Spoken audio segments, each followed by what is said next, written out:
What's up, everybody? Welcome to the CanesInSight Daily Podcast, powered by Anajar and Levine Accident Attorneys.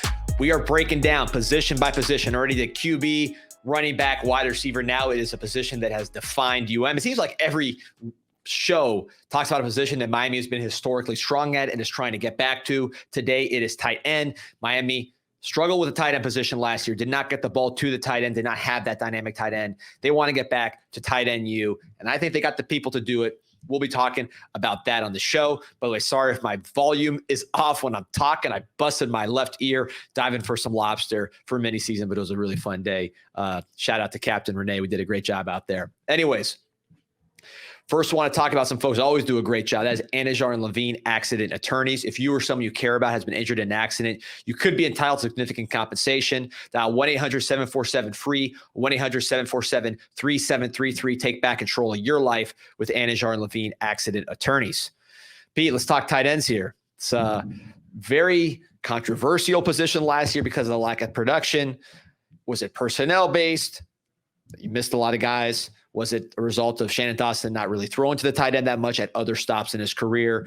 Very interesting to see what happens with this position now that you theoretically have a lot more talent in the room. Yeah, and we've kind of harped on it all off season, D, that it's been, I think at least, and I think you agree to a certain extent, it's been a position that's been maligned unfairly because, yes, you can look at Dawson's history, and he's not a guy who feeds the tight end all that much, but I'm of the belief that Dawson is a coach who is going to use his strengths, right? He's no dummy, right? I don't see him, and nothing I've heard says he's a hard-headed guy. Obviously, he comes into Miami and last year had to lean on the run game a lot, obviously for reasons, at the quarterback position, but he used what Miami had best last year. And we've said it all off season. Arroyo was not 100%. Cam McCormick is not a guy that you're going to be really targeting as a receiver. Can he do it if need be? Yes. He's a blocking type. Riley Williams was a freshman. He was just not ready yet, right? So I'm of the belief that if they were trying to feed the ball to Cam McCormick last year, the fans and us would be on here kind of questioning, you have all these other skill position guys. Why are you not getting them the ball? Why are you feeding him the rock in the passing game? So my thing is it was more personnel based. We'll get into it now, but I'm excited about this group. Number one, Elijah Arroyo being healthy though. Yeah, let's talk about him because you talk about tight end U and who could be the next in tight end U. You had Will Mallory finish very strong for the Colts. He's going to be a big player for them. Brevin Jordan, you saw him making 60-yard touchdown catches in the playoffs for the Houston Texans. Who's the next up? And it has to be Elijah Arroyo. Real quick, I want to talk about the outgoing guys too, as we usually do when we start this. Not much to talk about here. Jaleel Skinner out the door. He only had one catch last year. I don't think he ever fit from just kind of doing the things that need to be done to be in position to be an effective tight end at the University of Miami. Hands-wise, body-wise, it didn't happen. He's out the door. Wish him the best. He does have a lot of talent and upside, but just didn't put it together here at Miami. I don't think that's a big loss in any respect as far as what he was bringing to this program at this time.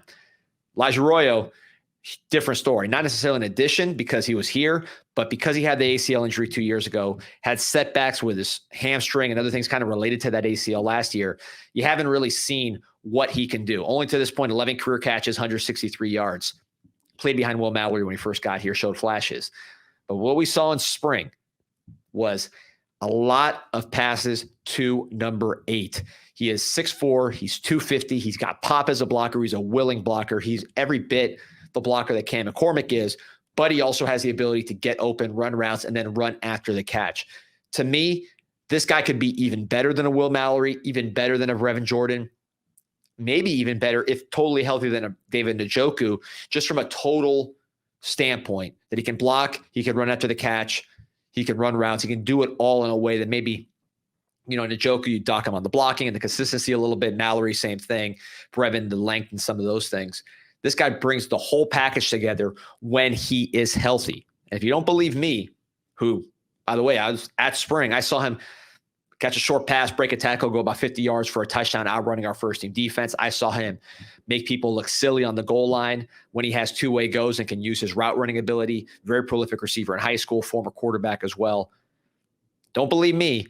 Believe Cam Ward. I just want to read a quote from him yesterday at ACC Media Day. He said, I think the biggest sleeper in our receiver unit is tight end Elijah Arroyo.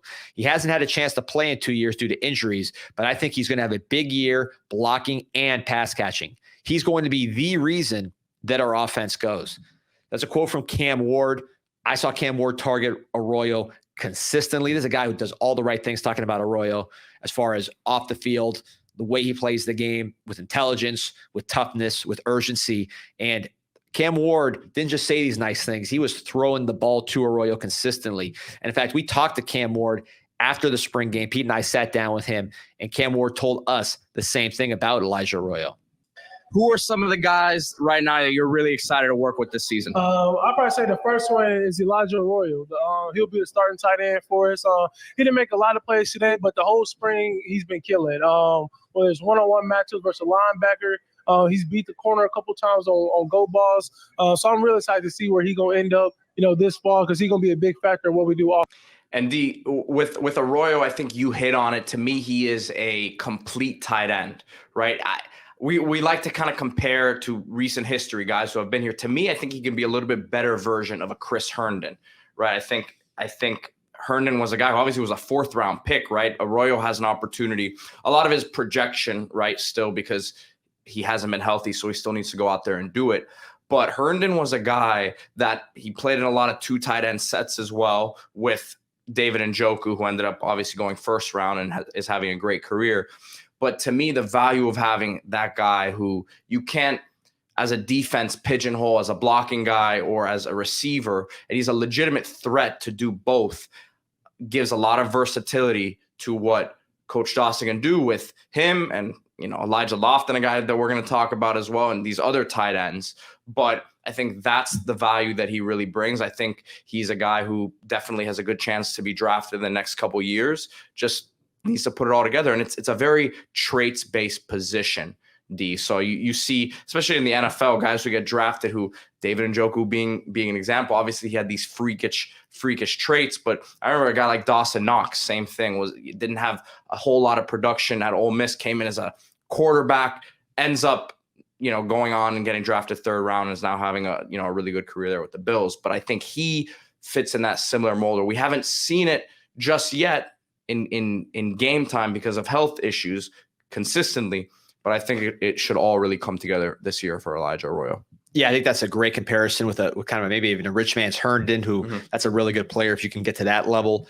Again, I think he's the breakout player of this offense. I said it on this pod and other the website, CanesInsight.com. Sign up for free. 6.9 million posts and counting on the most active forum, most active Canes community in the world. Again, free sign up. Why wouldn't you? CanesInsight.com. I said it there. I said it here. I think, maybe Elijah Lofton is the breakout kind of young player. I think Arroyo, same position, is the breakout older player. I really think you're going to see a huge jump in tight end production from what you saw last year based on what I saw in spring. And, while, I'm pumping them up. I mentioned the Cam Ward quotes. I want to give you guys other perspectives on Arroyo. And this is from a guy, I won't say the name, but somebody who's watched a lot of our practices, who's been around 1st round picks, Hall of Famers, national champions, Heisman winners. The guy's been around everything, including very recently at the college level. He said that number 8, Elijah Arroyo, was the best pro prospect in his eyes on the team based on what he saw in spring. So this is somebody, again, not me, not someone in the media side of things or the fan side of things. This is the vet of vets who's been around the best, saying that Arroyo's the best prospect on our team. Whether that's true remains to be seen, but certainly he opened a lot of eyes with what he did in the spring. Yeah, definitely. It's just, again, staying healthy for him, and there's no reason to believe that he can't do that now. From what I understand, was trying to play through as much as he could last year and obviously gave what he could, but 100% now. And he said it when we interviewed him. If you haven't checked out that interview with him, we did the interview with, obviously with Canes Connection. It's an old interview from maybe a couple months ago now, D. So if you have not checked out that interview with Elijah Arroyo, go look it up on the YouTube page or wherever you find the podcast. Oh yeah, he did a great job. I love talking to him. He's just, again, smart guy, hardworking guy, tough guy. Everything you see on the field, he showed in the interview. And by the way, If you like the shirt, I know the Marlins are bottom of the barrel right now getting into the trade deadline. But if you are a Marlins fan or a Heat fan or a Dolphins fan, and of course a Miami Hurricanes fan or a fan of the NHL Stanley Cup champion Florida Panthers, caneswear.com. They got the best for Miami sports fans. It is the spot where Miami fans shop, not only Hurricanes, but everything else. But if you're just a Hurricane fan, listen to this podcast. They got an incredible selection. Caneswear.com for folks out of town. And they got the spot in Davie Arrowhead Plaza. Caneswear, the spot where Miami fans shop. Moving on to a guy that I think talent-wise, physically is absolute top of the scale. This is someone who picked Miami over Alabama and Ohio State.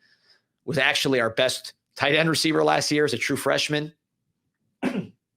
Doesn't say a lot about our position there because we didn't throw it to the tight end a lot, but eight catches, 72 yards, a touchdown. I expect those numbers to go up based on how he was targeted in spring by the first team, and that is Riley Williams. Riley Williams, 6'6", 250. I mentioned he picked Miami over Alabama and Ohio State. The bluest of blue chips. Mario went across the country to Oregon to land this player. Seen him in spring. The size jumps out at you. He's every bit of that 6'6", 250. He's a willing blocker, but really what he brings to the table is receiving ability, extremely productive in Oregon as a receiver. Did his thing at IMG. Great route runner, great hands catcher, somebody who could run after the catch as well. You saw us throw him some short passes last year to get him in space. Had some inconsistency in spring, but as he matures and puts it together, this is someone with incredible upside to be the next one in that lineage of Miami tight ends. He has all the ability, size, athleticism, IQ, and that's why he was recruited by everybody in the country. Yeah, the size, it really sticks out when you see him in pads. And I've seen him recently in street clothes, and he just has, those wide shoulders. I think really, D, as much as we love Arroyo, and there's still a lot for Williams to show, I think Williams might be the highest upside for the NFL tight end. We'll get to Elijah Lofton now in a little bit, and he's a completely different player.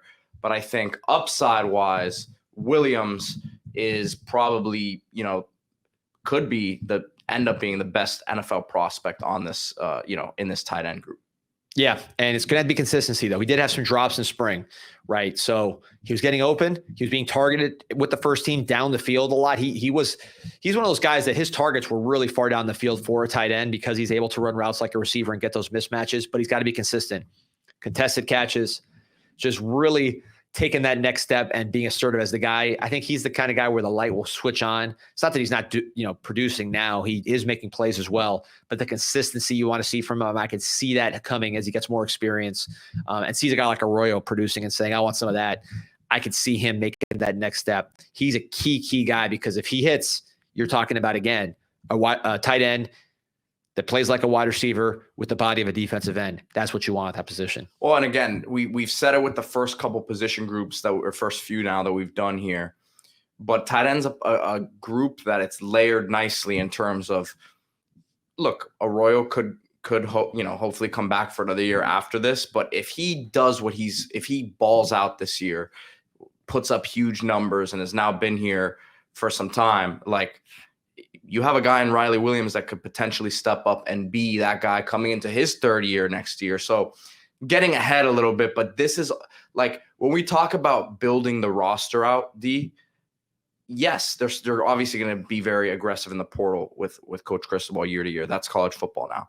But you're starting to see the depth being built and potential guys to take over once these guys who are the starters now, get to the next level. Yeah, and that's a perfect segue into our next tight end, who we've talked about probably more than any other player besides Cam Ward on this podcast. That's Elijah Lofton, the running back, fullback, tight end, wide receiver, whatever you want to call him, out of Bishop Gorman, the true freshman. We talked about him heavily on the running back show because he played a lot of running back in spring, finished the second half of the spring playing pretty much exclusively running back. He was a tight end the first part of spring, had a similar role in Gorman where he played both.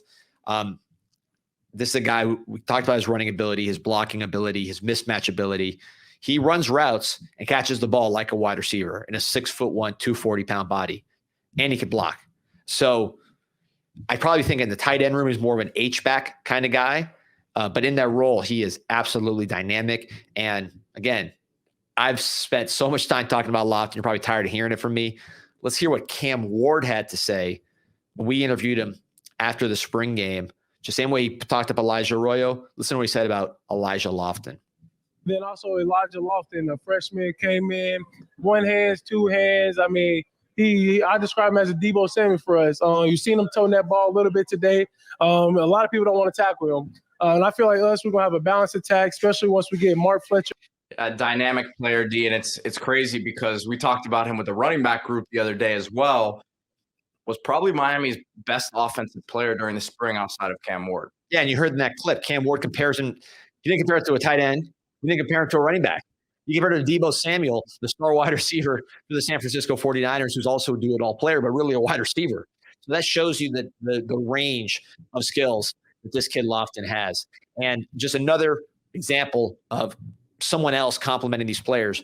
Mario Cristobal, who's, he's pretty old school. He doesn't pump up players unnecessarily, especially when they're maybe on signing day he does, but not when they're already in pads. And what he said about Elijah Lofton should raise eyebrows because the names he compared Elijah Lofton to were probably two of the best players on our team as a true freshman. He's exceeded expectations, and we've thrown a lot at him, a lot. We talked a lot about Ruben Bain last year, early on and guys like that, and Francis. And when you start talking about Elijah, you feel a little bit the same way. I personally think if he was a linebacker, he'd go over there right now and give everybody a run for their money. That's how much faith we have in him as a freshman. Comes from Bishop Gorman, where it's very high standards, like a lot of the program guys that are here. He's exceeded expectations, and we've thrown a lot at him, a lot. We talked a lot about Ruben Bain last year, early on and guys like that, and Francis. And when you start talking about Elijah, you feel a little bit the same way. I personally think if he was a linebacker, he'd go over there right now and give everybody a run for their money. And it's funny because you hear him talking about if he was a linebacker, he'd go over to that side of the ball and basically take people's jobs as well. So that to me was one of the strongest quotes of the entire spring. We pretty much did an entire show on that quote, D, because it was again, you said it. Coach Cristobal is not going to say something in the media unless he actually means it, and he's definitely not trying to pump guys up in the media. So he felt like it was well deserved when he said it, and I think that should get Canes fans very excited about Elijah Lofton's future. Especially that if you want to keep landing guys like Elijah Lofton, Canes Connection, Miami's official NIL collective. Sign up today. CanesConnection.com, promo code CIS, get 20% off the first month, and you get access to a private Zoom call where I give you the absolute latest in recruiting. Got the big cookout this weekend. I will give the listeners on tonight's show, we got a Canes Connection Zoom call Thursday here, 8 p.m. I will be providing the absolute latest from my Miami sources, again, direct from the sources on recruiting, on the team. You're not going to get to anywhere else. It's a non-public setting, so I'm going to be as candid as I possibly can, more so than I am here anywhere else that the Gators and Knowles might be working. So please, you want to get the absolute most direct inside info, CanesConnection.com, promo code CIS, 20% off. Miami's NIL collective, getting players like Elijah Lofton. And if you can't make the show tonight, it's recorded. I'm doing it on a regular basis, all the way through recruiting season and beyond. So, you want the absolute latest info? You want to support the products on the field in the most direct way? Get players like Elijah Lofton beat out Texas for schools like that for him. CanesConnection.com. Miami's an official NIL collective.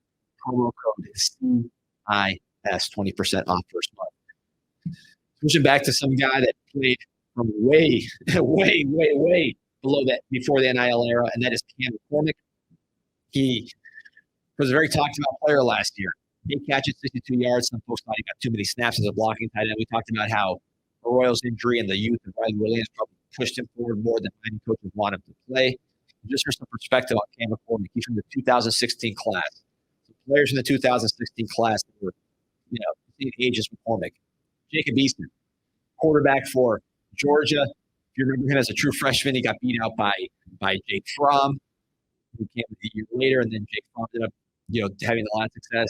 This guy was in the same class. I think Jacob Easton has gone to the NFL. I don't know if he's still there. Yeah. I actually saw he got signed by someone yesterday as like a practice squad, and fourth QB.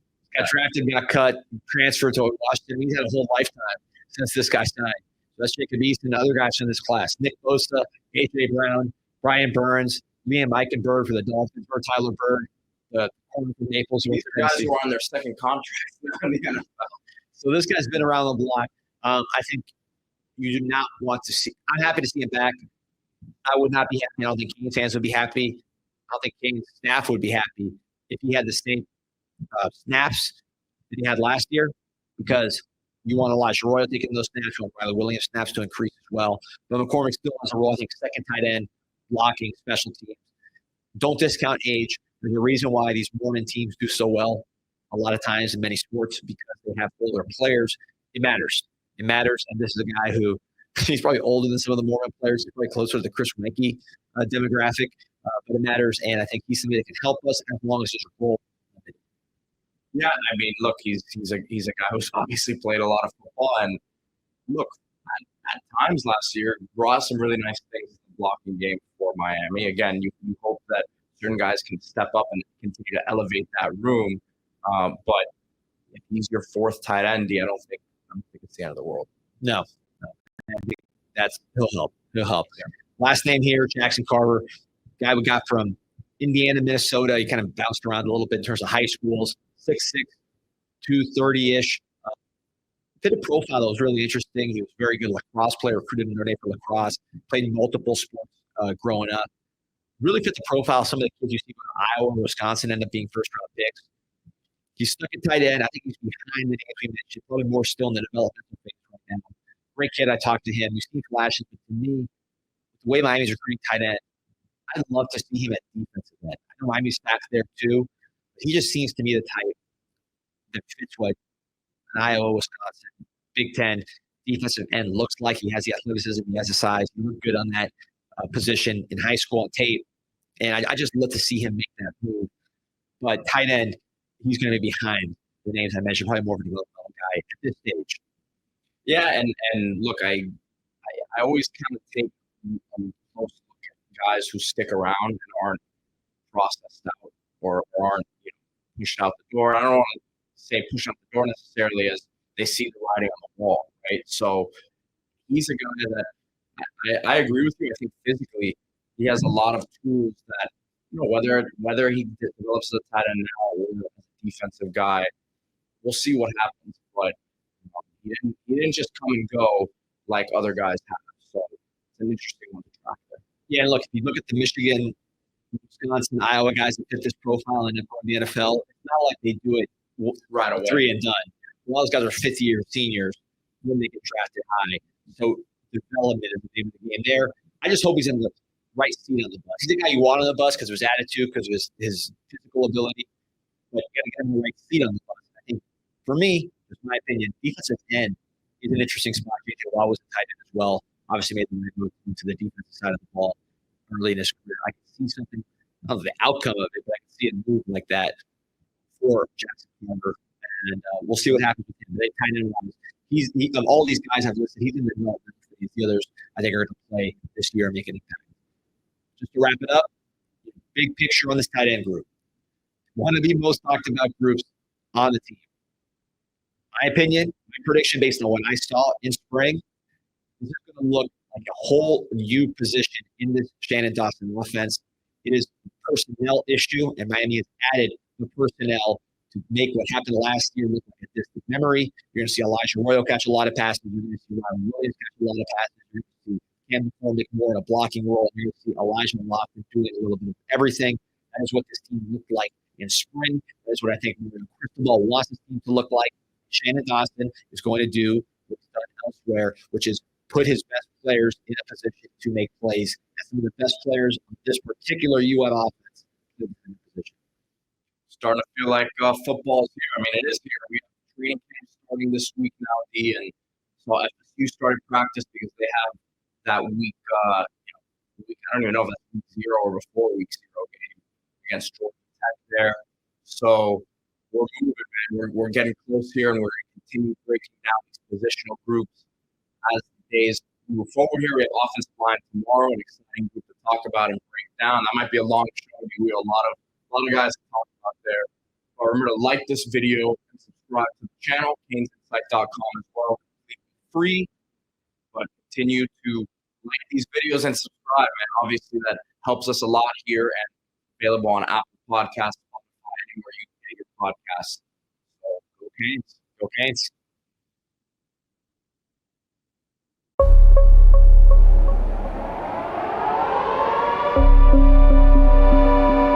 Yeah, this an insight to the Canes, and you know we ain't playing no games. Joaquin said dominate, so that's what we do. Home of the legends and 7th floor crew, down in Miami where hurricanes brew. You here for the rumors, we bring you the news, cause it's all about the you, and nobody do it like CanesInSight. Nobody do it like CanesInSight. Nobody do it like CanesInSight. Nobody do it like CanesInSight. It's CanesInSight.